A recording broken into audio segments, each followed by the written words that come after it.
was telling me, we were playing together with Doc and them, and they were telling me that, but no, man, when I was adlali, man, just coach manje. Do you get what I'm trying to say?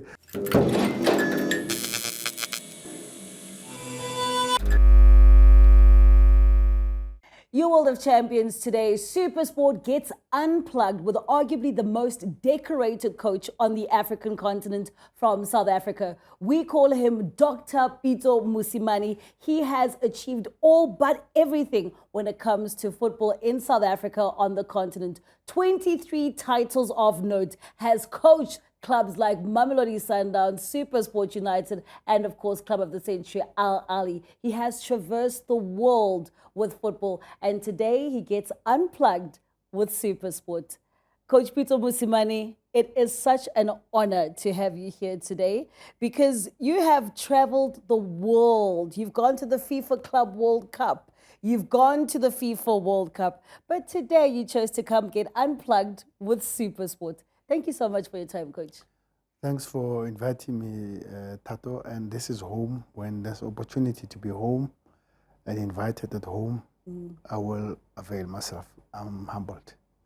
Well, Coach, I think we're very humbled to have you here because you do avail yourself quite a lot of times. Thank you. But we want to go down memory lane. Okay. Coach, everybody knows the titles and everything you've done, the awards, the accolades. They're there to see. But what actually drove Pitso Mosimane to football? What was that first bug that said, Bolo e kyak? Well, to be honest, the football come from the family background. My mom was born in Pefeni in Soweto. And my mom's brothers, which are my uncles, they both played for Orlando Pirates and Kaizer Chiefs. At that one stage, they played against each other on a derby. Oh. Yes. So you must understand, my grandmother was a football person. So, and I used to see Orlando Pirates jerseys in front of me from my uncles, and Kaizer Chiefs jerseys in front of me from my uncles. So, and my dad, I don't know if he's telling the truth or not, but I remember going with him to the match. Yeah. He said he was the coach. Okay, so I'm not sure about that. I'll ask his friends, but some are laughing and some says, yeah, he was a coach. But anyway, so I come from a football family. Yeah. So that's where it started. Yes, I started because I was born in Mogale City in Kagiso and Krugersdorp. But there we were just playing on the streets like any other children. You know, our development programs are not proper. Like unlike now, when we look at my son, he's playing in the Gauteng Development League, he's playing for Kaizer Chiefs, and you can see he's into development, he's training. He started at 6 years, you know. So we didn't have that. We were just playing on the streets. So that's where football came. And then at high school, that's where I think I saw that there's something here, and played football in the school. I was busy at the school. Yeah. And at that time, football was Orlando Pirates, Kaizer Chiefs, all them. They were taken from the schools. Yeah. Remember, there was no DDC. And remember, there was no academies. So there was nothing below a Pirates, a Chiefs, and a Sundowns. Unlike now, there's all these There's options. So the Premier League clubs used to come to schools because that's where they're 18 years old and 19 years old. And the top talent is like NBA. Yeah. You know, it drafts from the college. So from there, it's either you go direct or you're going to stay 1.5 years training with them. There was no DDC. So it's 1.5 training with them and all that, and then they take you up. So I was discovered at the school. Jomo Sono and Braskrima Chabalala, they watched me playing, and they came Wednesdays to my schools to watch me play at the schools.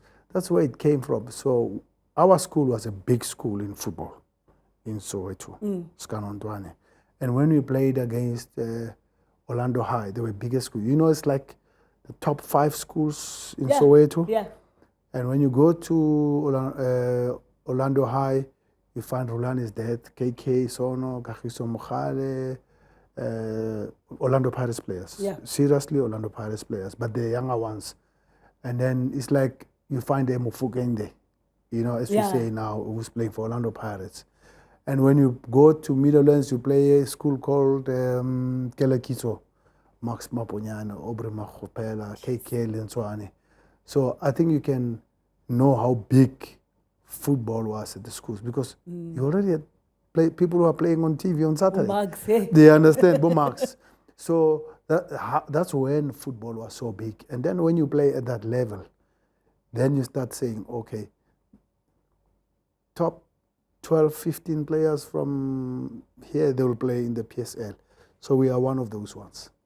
Jeez, coach. Sometimes we never get to hear these tidbits. You go on Google and you see the stats, or he played for this team. But to hear this from you and to also hear the story of Skrima le Jomo. Yeah. So as a young child, you've got Skrima and Jomo, they're watching you every single day. They want you. Every Wednesdays they come. Now you see Bomax have already made it. Yes. As a young footballer trying to transcend into a senior player and transcending, was that an easy thing for you? No, it's very difficult. But look, if you've got some talent, you have talent. But I missed 1.5 years of football at the high school, because my parents wanted me to pass matric. And they said, you are not playing outside the school for grade 11 and grade 12. So I played at the school, but it was so competitive in the school that I didn't really need anything. So I played competitive at the school, and because I had to try and pass matric, which fortunately I think was a good decision, So at least it's not like don't play football. It's play at school, and school is very competitive. So now the challenge is it's so competitive that Premier League, when you play against those teams, Max Maponyane was at the school, a Saturday is playing against Pirates. Do you know what I'm trying to say? So you got to understand how big it was in the school. So it start interfering with academics also. Yeah. Because now, Jomo is here all the time, knocking on your door. At grade 11, Jomo says, come and play for Cosmos. They said, no, you can't play for Cosmos. You must finish your matric. So that is the biggest challenge of putting the academic side with the football side. And now I went to varsity, and I dropped out of varsity. I left varsity for football. So what did your parents say at that time? No, it's not the right decision. Yeah. I have children now. I can never tell them to do that. Yeah. But listen to the end of it. After playing, I went back to varsity. That's why you're a doctor today. You see. So we ticked all the boxes. Yeah. You know what I'm trying to say? And I didn't get doctorate because on the academic side, I got doctorate honorary, of course. Yes. Honored for the contribution that I've done football in the continent and outside. So do you see that education and sports and football, you can never ever separate them. They go together. They go together hand in hand. Yes. And I think it also goes back to the kind of coach that you are. What kind of lessons did you learn as a player that you then impart in your coaching career today? Well, basic, when you at school, I knew I want to be a professional football player. And I always looked at my uncles. My uncles played for Pirates and Chiefs, but they didn't do well academically. And I realized that, I saw that earlier, that, they were not proper in terms of academics. So, and my mom would say, don't go like my brothers. You can play football, but be able to empower yourself, because at the end of the day, the story is when you finish football, you've got to fall on something. Yes. And that's your education now, because your life after football is longer than your life in football. It is. Yes, it's many years after football, So it's just to show that that's where I realized that, no, these things, you can't separate them, and you can have them together, and you travel, you read contracts, you're going to talk to your players. Yeah. Football today, we're talking now AI. Yes, AI. In football, you know what I'm trying to say? So how are you going to do that when you don't have the academic background? So you have to have the academics background, and maybe that's what one of the questions that you're going to ask later that I'm going to ask you, that you can't separate these things. No, you can't separate academics and sports, you cannot separate. I mean, right now we live in a time and place, Coach, where football has evolved so much. It's no longer just in the dusty streets of Soweto. Now football is very technical rather than tactical as well. So you need to be able to understand and that. Academically, yes. Because now, for example, when we were doing our pro license course, which is the highest qualification, pro license is the highest qualification in the world, never mind Africa. When you do our pro license, our lecturers, when it comes to psychology and nutrition, is people from the university, because nobody can address us with those things unless you are not qualified. There's no coach who's qualified for that. When it comes to media now, we are addressed by people from the media side, and we read, we write notes, we write tests, we write assignments, and when you do media mesh analysis, data and mesh analysis, if you didn't go to school, you'll struggle a little bit with those things. So you see that you can't separate these things? No, you can't separate it at all. Because then I come to the question, we've talked about what actually got you to playing football. You play football, we've seen all the pictures of Coach Pitso Mosimane, and you're like, wow, Coach, you know? but when I still had hair. I did not say that, Coach. But they're very, very interesting pictures. You then get into past your playing career. With your playing career, what were the biggest highlights, would you say, that Pitso the player would have? Well, I would say my biggest career playing will be, this thing shifts. It's like you ask me what is the biggest career in coaching. I'll always say this and then it's that. But I think my biggest playing career, biggest input on my playing career was, being given a debut to play against Orlando Pirates in the old Orlando Stadium. Oh, yeah, that's huge. To step into Orlando Stadium at that time was something else. Yes, it's totally different. So that was the biggest thing, to play football professionally. And I would say the biggest thing for my international career is my first game in Europe, and I scored the first goal in the first game. So you see, or maybe scoring my debut for Bafana, scored the first goal. So on debut, when you score goal, Coach? On debut, or even on coaching, I won the game. Exactly. But which year was this? Let me rather say, do you remember Bafana on debut scoring? Yeah, we played away. We played, I think we played Mauritius, if I'm not, Mauritius. Is it? Yes, but for me, it's not about playing Mauritius. Playing is wearing the jersey of Bafana. Wearing the jersey. Yes, and playing and scoring your first debut, Wow, and the first goal of the game. So that's huge for me, was very good. So I can safely say first player to play and coach Bafana. Sure, Coach. that is dope. And before we even get into coaching Bafana, you then move from being a player. The decision to go into the coaching of football, because clearly your love for football is there, but then now you decide that I want to go coach the game. That transition. Yeah, to be honest, I became a head coach accidental, I'll tell you. I wanted to be the coach physical. First, we did not have coaches who specialize in football-specific conditioning training. Yeah. We had generic condition training. We used to take the trainers from field and track. Yeah. So those coaches were training athletics. They were coaches who were coaching us in football. Yes. Or would get somebody from Virgin Active. You know what I'm trying to say? But the principles are there. They were doing the right thing, but not specific to the sport. Yeah. Because if somebody specializes on 100 meters training as a coach, he trains 100, he trains Simbini. We don't have that in football. Yeah. We don't run 100 meters. We run 10, 20, 40, maximum maybe 60 in a football match, the distance. So Then if you take those training principles, you put them into football, we are not going to use that. You study in geography when you're going to write mathematics. But the principles of education are the same. Yeah. He's a teacher. Yes. So, and it will lead to your questions maybe later when we talk about the brand PMF, why we have made PM Pitso Mosimane with football. Yeah. Yeah, is to unpack all those things.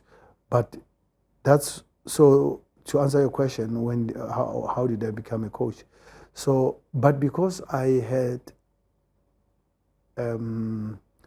I was coached in Europe. Remember, I became the coach of post-football. Yeah. Because I was coached in Europe, I was coached by a Dutch coach, which is the Dutch system that they call it the 4-3-3s.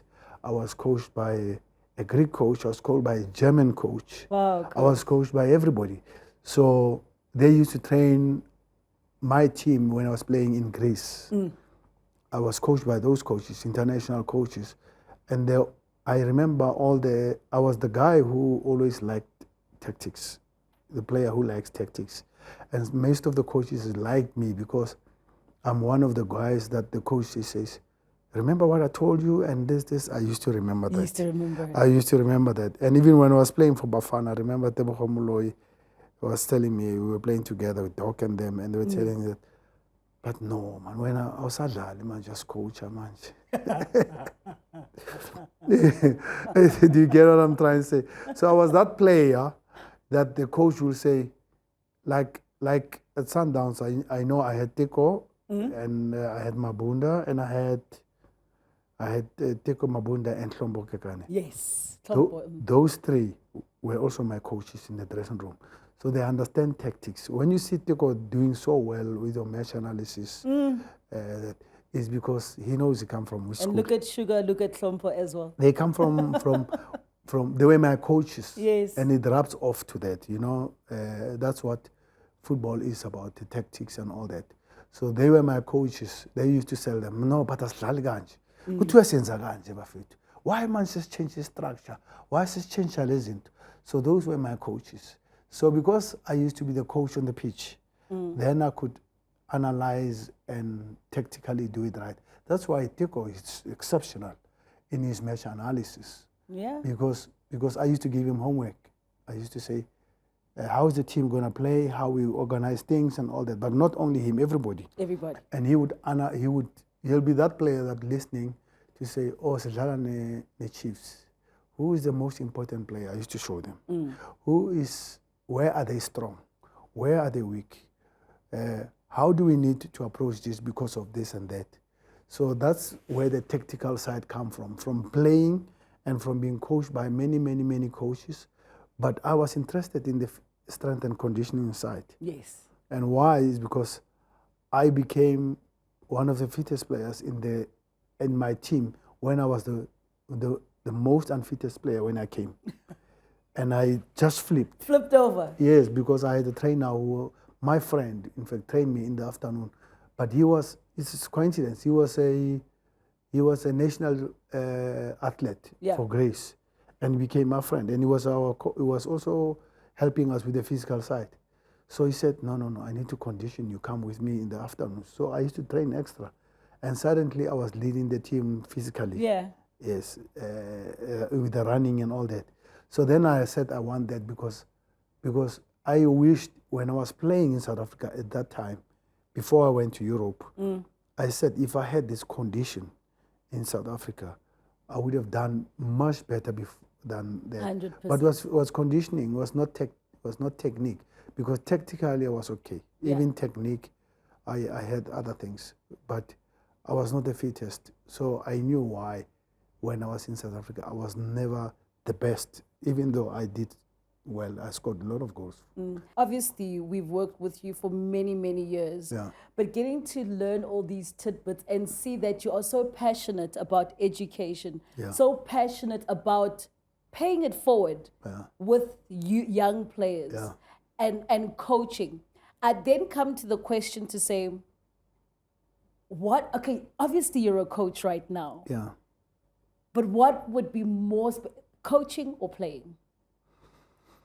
Look, I think the best part of my career is post-play, is on coaching. Coaching. Yes, because when I was playing, I was not an Abedipele, I was not a Kalusha Bwala, I was not a Mohamed Salah in Africa, I was never a Josh Weah, you know, those top players who were playing African players.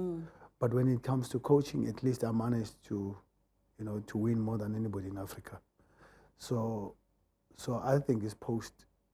And Africa doesn't know me as a player. Africa knows me as a coach. 100%. A coach who's had and done basically everything in South Africa, on the African continent, but you take it further, which for me, coach, was really testament to the kind of person you are, not even coach.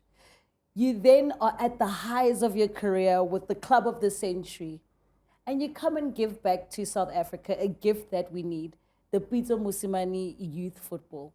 Can you elaborate? What is this wonderful brainchild that you've had with your team? Yeah, it comes back to what we've been discussing. I got spotted at school, right? And then I said, everybody is focused on the top, the tip of the iceberg, which is the big teams that are playing in the Premier League. And I said, but imagine if, how did I come? I come from the schools. So it means there's something in the schools. And I said also, let's be honest, I made a research and I said, why is a Barcelona producing players in La Masia? Why is Ajax Amsterdam producing so many players for the world? What is it that they are doing that we don't do? Why we don't have players playing there? You must remember I coached Pinar, I coached Benny. Yes. I coached Nomvete, I coached Zumari. I've coached these top players. All of our best players. I've coached Pesiptau. So then I wanted to know, but why we don't have a player in Real Madrid, man? Why we don't have it in Man City? Why we don't have those players there? Then I researched and I checked. I said, we are talking about the tip of the iceberg at the top. You know, if you look at the triangle of a pyramid, we're looking at the top. We forget the bottom. And where is the bottom? They start at age 5 minimum to train. They stage 8-5. That's where Europe starts to train the players. So where are all the children playing at clubs at that age? No, not all the children are playing.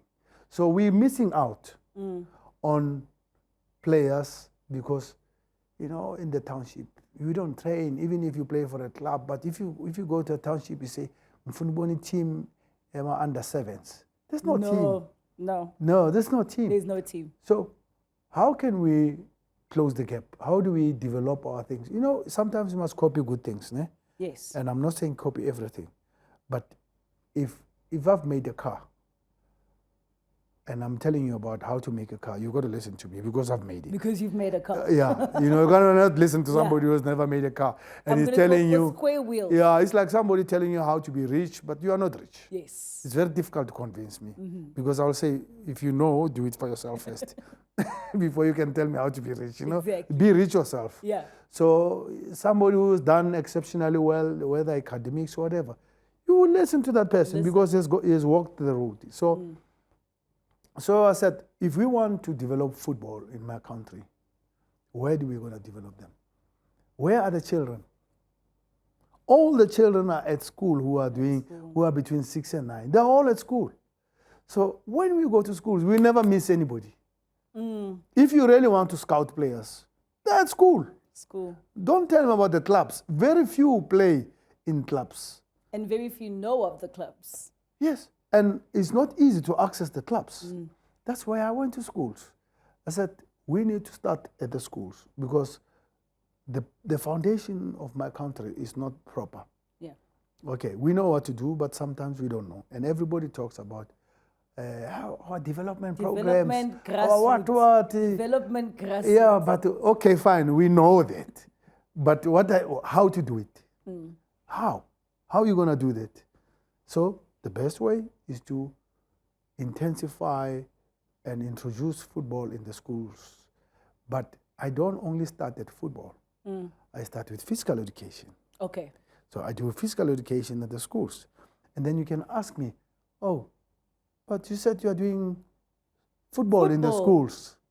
But if you really look at the fundamental stages, which is the 6 to the 9 years 6 old. to 9 years, yeah. Developmental age. Remember, physical education is a subject. Yes, it is. Eskolwe. Yes. So we're missing that point. So then I said, there is an opportunity to do physical education. And when you do between 6 and 9, we're working on hopping, agility, running, locomotion, the physiology and anatomy of a child. So, and also UJ has helped me by going to UJ and study, okay? So whether it's netball or cricket or rugby, he has to hop. Basic. When you play netball, you hop. Yes. When you play basketball, you jump. Yes. When you play rugby, you throw. Yes. Okay? When you play rugby, you also jump because there's this thing they throw and all that. The scrum, the strength, and the speed on the sides, those with the habanas who are running.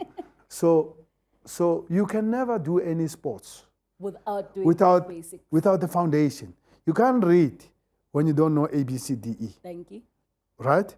So then I say, it's a no-brainer. So how do I expect a player to run or kick or whatever? I don't care the sport that he does. But also for football, he has to do that. And by the way, the government says, hey, you have to do that. It's a subject. It's a subject at school. So then I start there. I said, how do I expect him to hit the ball, to jump in football? If he doesn't know his ABCs. He did not do the ABCDs. You want him to read. And then you say the child is stupid. No, he's not stupid. You missed the foundation sides. So that is now why PMYF was formed, to start with the basics, and then the 6 and then we do age-appropriate training. Programs for grade per grade. Grade. If you look at the children who are doing grade 9, you show grade 1, you know the ages. If somebody says he's doing grade whatever, you can easily say he's 13 or 14. Yes. So when the academics do it like that, why when you go to football we don't follow? Why we take a grade 5 academic and you put it on grade 1s, and when we say, but this boy doesn't know how to play football. And then you think your child cannot play football. But no, the coach is taking grade 5 academics and he puts it in grade 1. It's too difficult for this child to digest. Physically, he's not developed. The muscles are not developed. The bones are still growing and all these things. So, and mentally, they are not ready to absorb this. To even grasp what you're saying. And you must know the child's psychology. Between 6 and 9s, they think they know everything. They're busy. So how do you coach the 6 and 9s? You don't coach them because I was coached by Coach Pitso. Now I'm an ex-player. I'm going to coach the youth. And then you take what I was doing, the tactics, you want to put it on the 6. No, they're young. They're not developed. So you've got to come with the right steps. And that's what the world is doing. Okay? And we are not big at that in my country because I'm looking at my child who's 14 years. He has played football from year 4, year 5. Because I started him, I understood this thing. Yes. And look, he's doing well, to be honest. Those who are in JDL, which is Gauteng Development Leagues, they know him. He scores goals. Okay? But he's lucky because he got the proper development, age-appropriate training. Yes. And I knew what he must do at 6 and 9. Yeah. I knew what he must do between 4 and 6. I knew what he must do that. He's stronger, he's faster, he's quicker. It's there. Well, if you want it, you can watch it. We can't wait to see when he's 21. Yes. We don't know what's going to happen at the end. Yes. But imagine those children who have more qualities than him, and there are many. There are many. But they don't get the grade 1, the grade 2, grade 4. And then we're saying, but hey man, we are to dribble, but I go like now. I was to shoot because we did not make him to do, they call it long-term development program of a child. And it has the principles of training the children, understanding the child's psychology, understanding the child's body, understanding the characteristics of children who are playing at this time and age. Yeah. So you don't coach because you are choosing to coach. No, you must know that we are focusing on this child when he reaches grade 12, that he is in a position to go to university, and we are preparing him to be an entrepreneur or whatever he does. Within the footballing space. Whatever. Outside. So, Coach, when it comes to Pitso Mosimane youth football, yes, I do understand that it's not just about schools. No. Or not only that, it has different varied alleys to it, about 4-prong or 3-prong. Can you elaborate exactly what else falls under the umbrella of Pitso Mosimane youth football? We have mass participation program. Okay. That's what, and we put that one, we put it at Pitso Mosimane soccer schools. Okay. That's what we do in the schools. The physical education, football movements, general movements, football movements, football specific movements, and playing football. That's the last of it. Yes, but it took me 2 years to understand this thing. You must know that for 2 years I've been learning and understanding this thing, because I knew how to win a trophy at PSL. I knew how to win a trophy at Sundowns, how to win the Champions League, Champions League, to go to the FIFA Club World Cup. That's what I've been knowing. But this thing humbled me. But my child has given me an opportunity to learn about youth development football program. And that's why we're saying our children are not good in football. No, he's not. He's good. He's good. You gave him grade 3 curriculum at grade 1. So we've got the Pitso Mosimane. That's what we do in the schools. And then we go out, we're saying, as a extra, what do you call this thing, when parents are still at work and they're saying children extramural activity. Extramurals. We do that after school for those parents. Yes. Who says, I'm still at work. And my child loved football. And I don't want him to be going around. We don't know where he's going to train and whatever, and safety and all that. He says, bring them to us. We will keep him here. When you finish at work at 5 or 4, come and collect him. Nice. Do you see what I'm saying? And this is the child who has done physical education with us inside the school. Yes. And if he's playing football in the schools, we are also training him. Those are my coaches who are doing that. Yes. They do physical education. They are training them as a inter-house, and when they play other schools, and then extramurals. And then we have now another program of inside the community Pitso Mosimane football clubs, where we allow everybody to play. In fact, it's not really that you are that talented and then you need to play there. No, our teams don't win, even not all the time. They lose, they win. But we're saying, give all this child that you've been doing physical education, give him, look how you come with him. He's going to develop physically, mentally, and we do also life skills inside there. Yeah. Social and life skills. We address nutrition. We know a proper product that comes out of sports. So that's what we do now in extramurals. And then we say, some parents say, we want our children to play. You've been with our children in the school. We want them to play at the weekend. They want to play football. Yes, they want to play. Then we made Pitso Mosimane football clubs. Then they play there. So if you can check how you come with this child. Yeah. From during school time, physical training. Then physical education in the morning. Extramurals.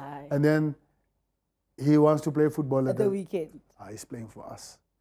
Do you get what I'm trying to say? So that's what we do with communities. Yes. We are putting children playing football in communities, right?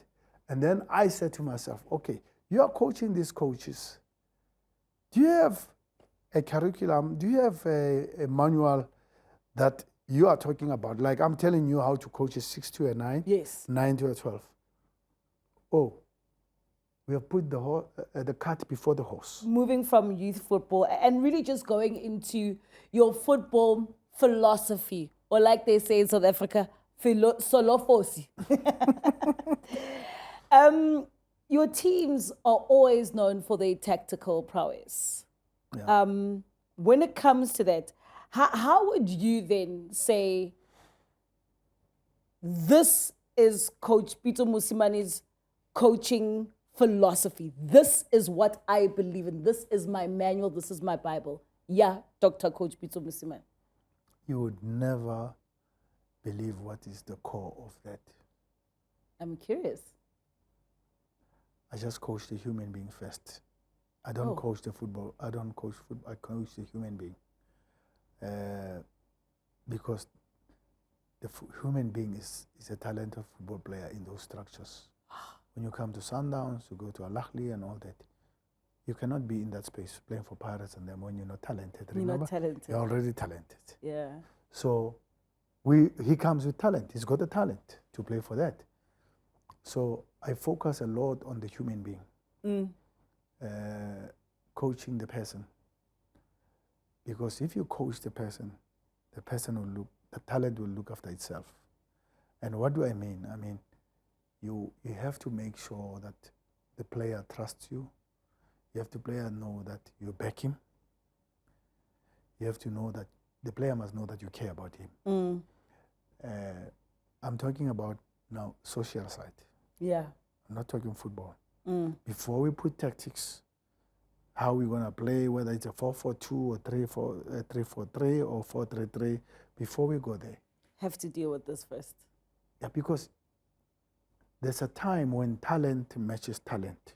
When we play against another team, speed matches speed. Strength can match strength. What do you think will overcome? Tenacity. And attitude. And the attitude and the mental side. Yeah. So you cannot help the player with the attitude by coming on the negatives only. You have to come on the positives. And you're going to come a lot when he's on a low. So that when he's on a high, whenever you say to him, I don't think we are doing well now. He remembers. He remembers. When you were on the low also, remember? Yeah. Not when you are on the high. Because now when you come, when he's on the top, you'll say, when I was struggling, where were you? And he won't listen to you. So you have to deal with the human being first. After you have done with the human being, you will see that the mental attitude, the determination, the attitude, the will to win is going to build up. Then you come with the tactics. And then you come with the technique. We can win. So you need to be a psychologist, essentially. Psychologist, coach, and father. Well, yeah. Well, I'm not a psychologist, but I'm not clinically accredited to can do that. But you have to know. But I know if I speak strong to Percy, if I speak strong to a certain player, he knows that on difficult times I was there. So he doesn't question me. Why are you like this? He says, oh, but this one, when it's difficult for me, it's always there. So, and it humbles me when I look at the social medias of most of my ex-players. Masina was speaking about our relationship. I mean, the boy cried. Pa, Gagla, how he speaks. Mpela, how he speaks. Ricardo Casa, Dane Clate. You can go on and go on. You know, I was humbled by Jabu Pule on his podcast, speaking about our relationship. And we were not there for long. I was with him for 1.5 years. And he cried of the support that he had during his difficult times. We all know his difficult times, you know. And it was not about football. It wasn't about football. No, it wasn't football. Javupula is talented. What am I teaching Javupula to play football? You know, you don't teach Relemo Foken to play football. You don't. Excuse me. The boy is talented. Yeah. But you got to give him the side of the social support, make him understand the will to win, make him understand why to win, make him understand how you enhance, how you support the talent he has to be the best players, make him see, oh, there's a Lamine Yamal, younger than me, playing in the same position. Yeah. What does he do? You know, you have to show them this kind of things, and they should learn. But you must also not be hard on yourself as a coach because they must also come to the party. I was also going to ask. They must come to the party. I was going to ask that question, Coach. I mean, this all works out in a player who already comes with a positive mindset. No, but you can build it. So I come and I'm a player, but then I become I just misbehave. I am ill-disciplined. I do not see my talent. I am not giving you what you see in me. Hence, we have that mass participation program that we did at the early age. Yeah. We show them teamwork, we show them respect, we show them how you need to speak to yourself, how the boys must speak to the girls. Yes. That's very important because you can see the society we're living in. Yeah. You know, the boys must learn to respect a woman, a girl, you know. Yeah. So we need to also teach those kind of things. Why you have to do this thing the right way. What is the vision? What is the outcome? If you do 1, 2, 3, 4, you are bound to have that. If you do 1, 2, 3, 4, you are bound to have this. If you don't do 1, 2, 3, 4, we are bound not to have that. Not to have that. You understand what I'm trying to say? You can't not practice mathematics, but you want to pass it. Hey! What is it that motivates you when you see a player like such raw talent, and you see raw talent in South Africa, across the world, wherever you've coached, and you see the potential of a player and where they could be? Do you get excited by that? Is that something that you see where they could actually be and able to impart that on them as players? Yes, it's exciting. I mean, I've seen a lot of young players coming up. I've seen Kigendoli developing. Yeah. I've seen Kama developing, Kama Billiard. Oh, Kama. I've seen that. I've seen a lot of passes. I've seen Tembazwane raw. When I was playing for Aces, I said, no. She should come here and play here.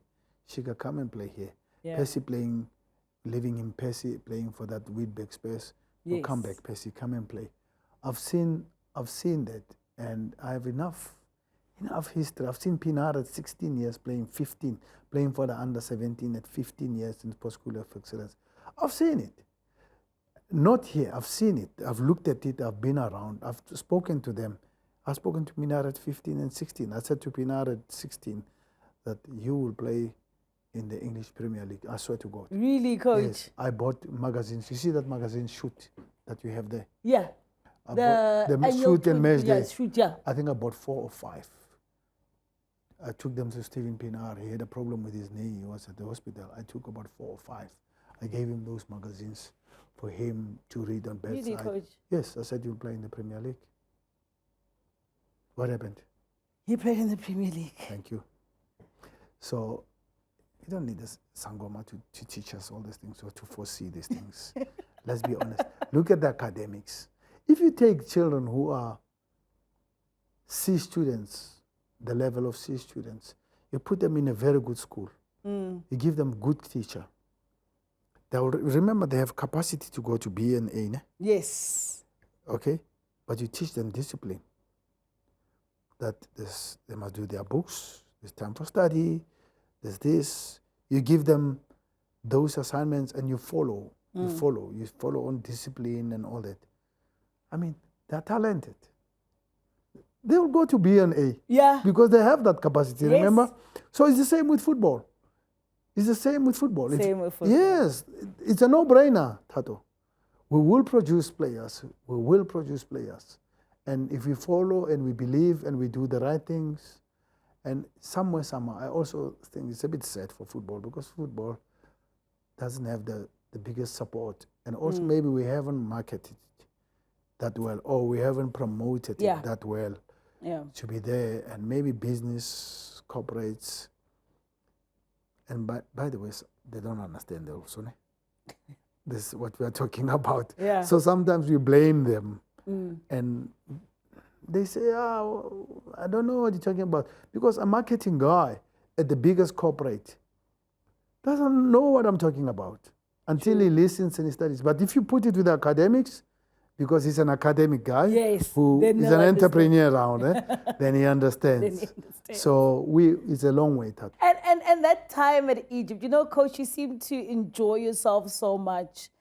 From us looking from the sidelines, Ekipita, they respect you, Pitso, a lot, Coach. They respect the work that you've done, and I think we saw that. Your time in Egypt, what would your highlights and your lowlights be from that? Sure, I think that's a high. Look, you must always say. If you ask me what was the highlight of your career, I'll say my first game I won. You can always go like Yeah, yeah, yeah. the first title I won here and the first cup I won with SuperSport United. We can always say that, but I think the pinnacle is Al-Ahly, because we won the Champions League many times. I mean, and consecutively won the bronze medal in the World Cup, being the third best club in the world. Sure, coach. 3 times, playing against Bayern, and it's like this. Mano y mano. No, it's not 4-0. Yeah. It's like this. It's like that. With Lewandowski on the pitch, with Manuel Neuer as a goalkeeper. You can just mention all these things. They are all of them in the pitch. And coming to neck with them, you know, and for me to beat Al-Ahly of Saudi, which is the biggest club in Asia, and we beat them 4-0, then that's why I went to Saudi, because they've seen me beating the biggest club in Asia, and in them, that's why I'm in Asia. So you beat them, you joined them. You got to show. You can't speak. Yeah. You got to show. You got to play against Palmeiras. You got to beat Palmeiras. Palmeiras is the biggest club. Yeah. In South America. They win Libertadores. Libertadores is winning CAF. Yes. But in South America, so nobody speaks in South America, whether Argentina or Brazil or whatever, we beat those guys. That represents the whole continent of South America. We beat the Americas, that has beaten North America and Central America. We beat the Mexicans. We beat them. So that is the level. And God has been good to me, you know, God bless, that we enter all these countries and you come there. Oh, coach, how are you? Because you have to beat the whole Asia. Because you got to beat the team that represents South America.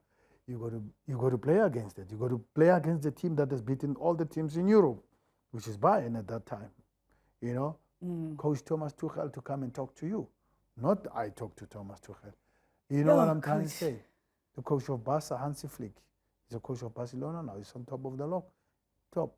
We talk. We communicate. Spending time with Pep in Barca through the president of Barcelona, the current president. So those are the things that humbles you. Arsene Wenger sitting with you over breakfast, discussing football with you, then you get humbled. You know, I mean, how big can it be, Thato? You know? Hey, I'm humbled. I'm sitting here with you listening to these stories, no, Coach. It's another story, another level. You know, everybody is extremely proud of you. It feels like we are living vicariously through you as you traverse the world. And you're speaking about having breakfast with us and Wenger, and really having like a sunny setup and discussing football. Yeah, we're talking football. But now, you then go to the club of the century, and I think most of us here in South Africa would understand Al-Ahly a lot better, but then you achieve La Decima. That just makes you Tutankhamun Pharaoh. Yeah, it's a big club, it's sure. Then you start knowing, even Esteghlal, the one I went to in Iran, is one of the biggest clubs in Asia. Those clubs are not, you know, it's like, unbelievable, Thato. It's like Johannesburg Football Club. I hope you understand. I understand. Johannesburg Football Club. I understand. You know what I'm trying to say? I understand. Is the biggest club in Johannesburg. So everybody supports that club in Johannesburg. Imagine if you are a coach of that team, when you move wherever you are, it's the only team they support. Yeah. So that how big it can be and how intensive it can be, and it shows the responsibility and humbling. I must be honest, I think I'm more appreciated a little bit outside than in my country. But yes, I am loved in the country. You see it every time I move around. People give respect, you know, and I'm humbled. And it's the game of football that has given me that chance. You know, but in Egypt, it's another story. And that's the biggest club, one of the biggest clubs in the world. Yes, Coach, I've been to Al Ali, and trust, they know about Mamelodi Sundowns and what you did before you got there.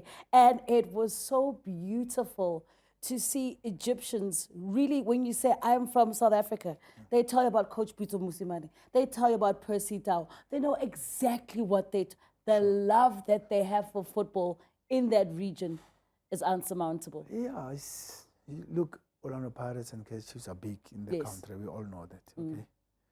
But the coach of Orlando Pirates or Chiefs can pass.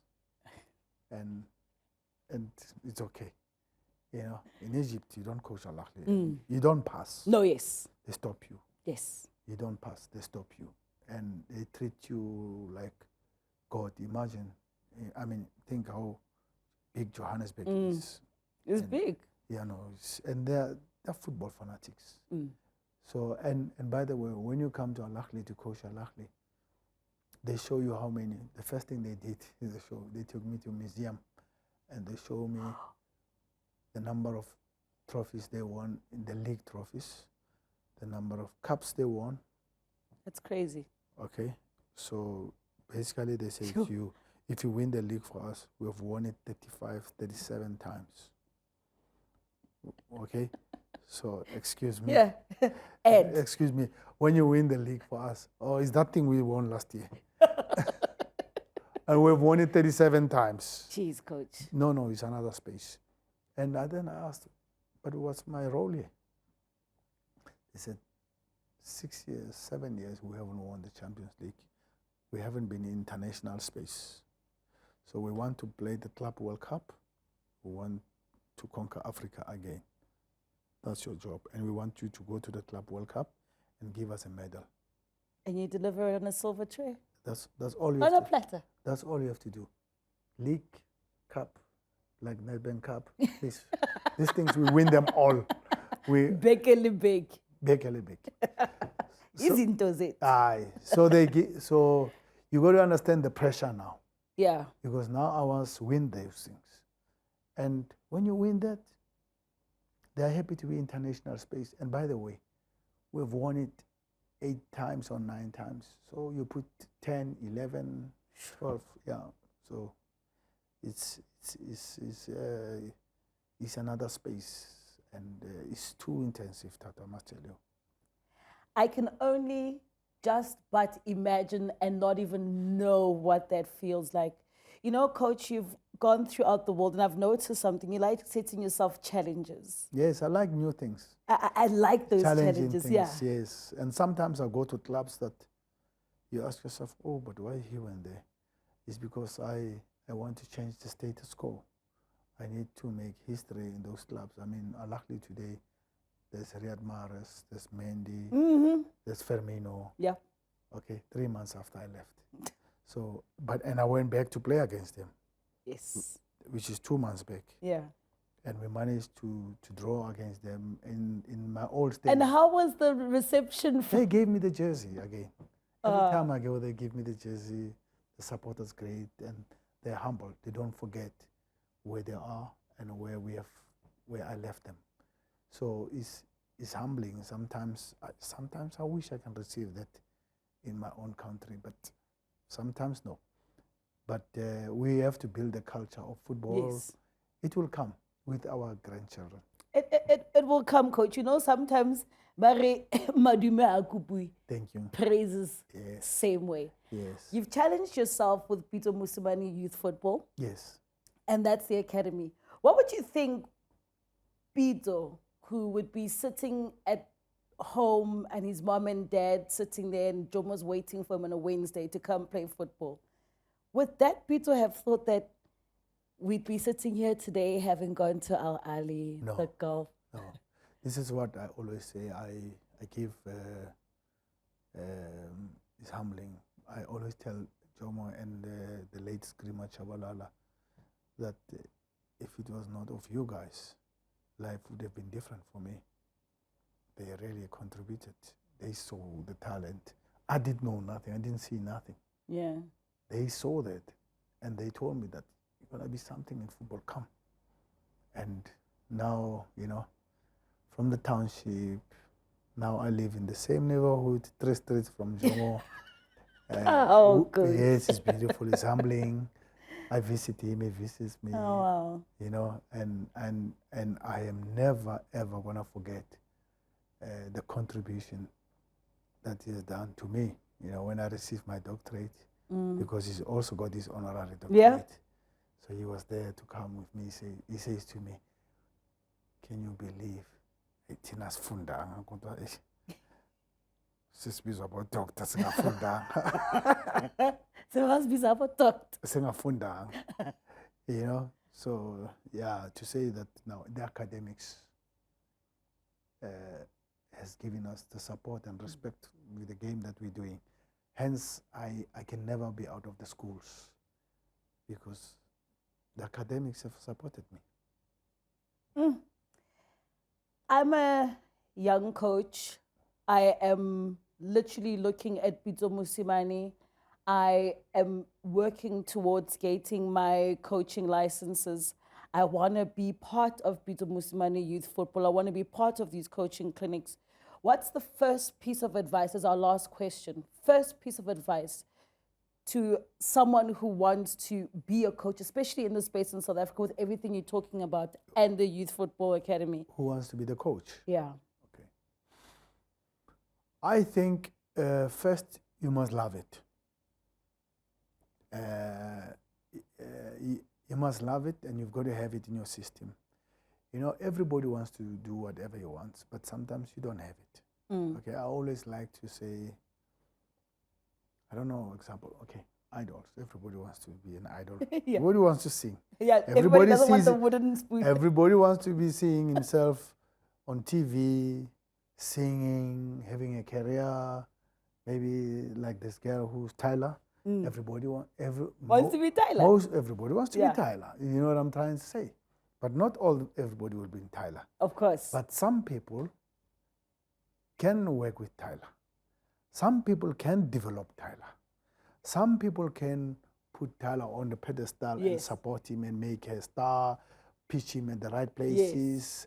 Some people can produce music for Tyler. 100%. You understand? So that's what I say to the people of football. I said, you might want to be the coach, or you want to be play, but you might not have the best talent to play. True. But you can be the top coach. Okay, my career has been much better as a coach than as a player, right? Some people have had the best career as players and not as coaches. Do you know what I'm saying? Some people have become best players and best, what to say, Kazamtau. Yes. Chairman Dr. Kazamtau. Chairmans. From top player. Yeah. To the top institute. 100%. You understand? Maybe you want to be Kazamtau. Maybe you want to be Jomasono. You know, Dr. Ivan Kozad never played at the Premier League. But you must listen to his stories with Orlando Pirates, how he developed, how you came up, how you supported. So you might be one of those as a football player. We don't know where you're going to end up. You might be Thato.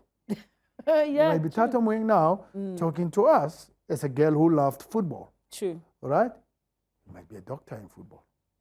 You might be the guy who wants to design the architect of a stadium. Yeah. You might be a marketing person at Chiefs, at Pirates, at the Bokeh, at the high level. 100%. So it comes from the sports space, sports background. We've got Olympic Games, we've got World Cups, we've got big things that are happening in around sports. You might be the president of the association or SAFA or SAFU. There's so much you can do in football as doctors, as marketers, as managers, they've got media officers. You want to be at MTN branding, sponsorship. Everything. Let's go on. Let's go on. You can have a career. You can be the one that is sponsoring Kaizer Chiefs or Pirates as Vodacom, marketing, what. True. Understanding the game. Understanding the game. All right. So football gives that. So when it comes to coaching, you have to love it. And you have to understand the subject matter. Because you can never be a subject expert when you don't understand the subject. The subject. Yes. You know what I'm trying to say. And also, You need academics, because we have gone to UJ to learn sports science. What is a muscle structure? How is muscle developed? How is the human anatomy and physiology? I don't coach tactics only. I've done that. I understand those things. When a trainer says we need to do 20 repetitions 5 times, I can question why not 4 or 5. Why not 4? Because you understand. Yes. When nutritionists come here and says, this is what we need to eat for premiership meals, this is what we eat for... I've done nutrition at UJ. I have to understand that. So you have to have the whole holistic facets. All the areas of the cake, the circumference, everything, understand. And understand football tactics also. You understand? You don't only necessarily have to have played. You can play at school, at youth, or whatever, and you might not play at professional football, level. Yes, we have varsity football that can give you bursaries. Just play this game and get the academics, get the degree out of that. Just get scholarships. Coach, you're gonna make me a coach. You're gonna make me leave here and go to UJ and get my license. Yes, you can be a coach at the varsity college, at university. We see you on TV. There's varsity football. Win the cup, win there, compete there. You see coaches that we have never done, and some coaches develop into that. There's DDC. Yeah. Show us, you know. Unfortunately, what needs to be developed in the country is we need to praise and acknowledge youth football. Coaches, the top coaches who says, I'm a coach for the under-7s. I specialize. Like a teacher who specializes in grade 1. Grade 1. Yes. The most important. And doesn't do high school. No. And it's the most important because that's the elementary stage. Yeah. That's the way you go in. There's a coach who says, there's a teacher who says, me, I like the 12s to the 15s, grade whatever. Yeah. So we need to praise that also in South Africa and acknowledge that. That's why in Europe, you find even ex-players who are playing at the highest level. They go back and coach under 15s. That's true. In a club. That's 100%. Yes. So we don't have that in South Africa, to be honest. But we need to, it's never too late, Thato. We can learn. US never played football, Thato. Yeah. At the moment, they're ahead of us. They're ahead of us. The US women football are number 1 in the world. Ahead of us, yeah. And that is shocking for the rest of us because we've always had football players. But you know what, Coach? One day I'm going to come to you as a coach and I'm going to be... In your next life. I'm going to be the best coach at Pitso Mosimane Youth Football. And I'd like to personally say from SuperSport and everybody else who's a lover of football, Ra leboga. Shukran. Thank you so much. Dr. Coach Pitso Jingles Mosimane. Alhamdulillah. Thank you. Thank you so much. Thank you, Coach.